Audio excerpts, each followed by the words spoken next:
Hi, my name is Anthony Marisi, and for my interesting fact, I did mine on the slight elevation changes that we learned from the class.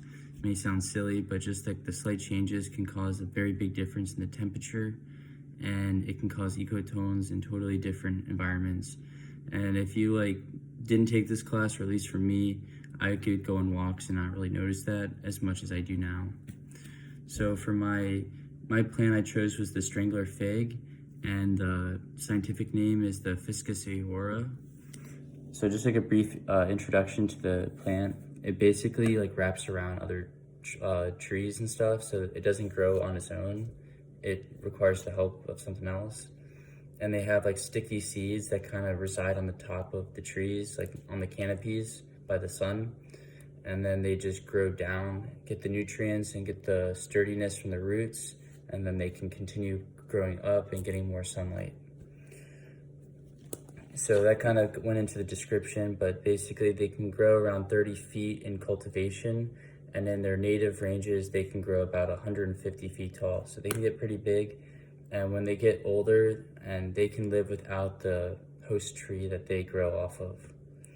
Their range is from native to Florida, although there are invasive figs as well, but the Fiscus aurora is a native. They also live in northern and western regions in the Caribbean. They live in Mexico, and south of Panama, they live in all across Central America.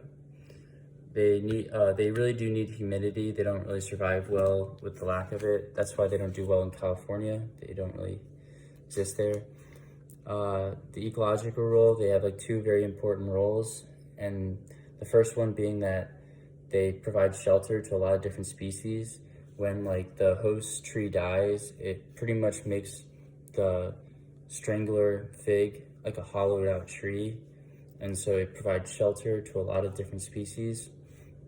And then the second thing is they provide a lot of food and food for the forest. A lot of different animals eat them or eat the fruit that they produce. And in some forests, 70% of the animals' diets were exclusively from figs. So they were a very big factor in the food sources of the area, making them keystone species. So for the food chain, they photosynthesize, so they don't eat anything. But pigeons, parrots, hornbills, toucans, and fruit bats all eat the fruits from the figs. And their reproductive strategy, to avoid being under the canopy and not getting any sunlight, they grow on top of other trees so they can get some sunlight and then get the nutrients they need to survive. So that's a pretty big thing. And then once they get the roots in the ground, they kind of outcompete the tree and suck up the water and the nutrients that the tree needs to survive, and takes it for itself so it can grow quickly.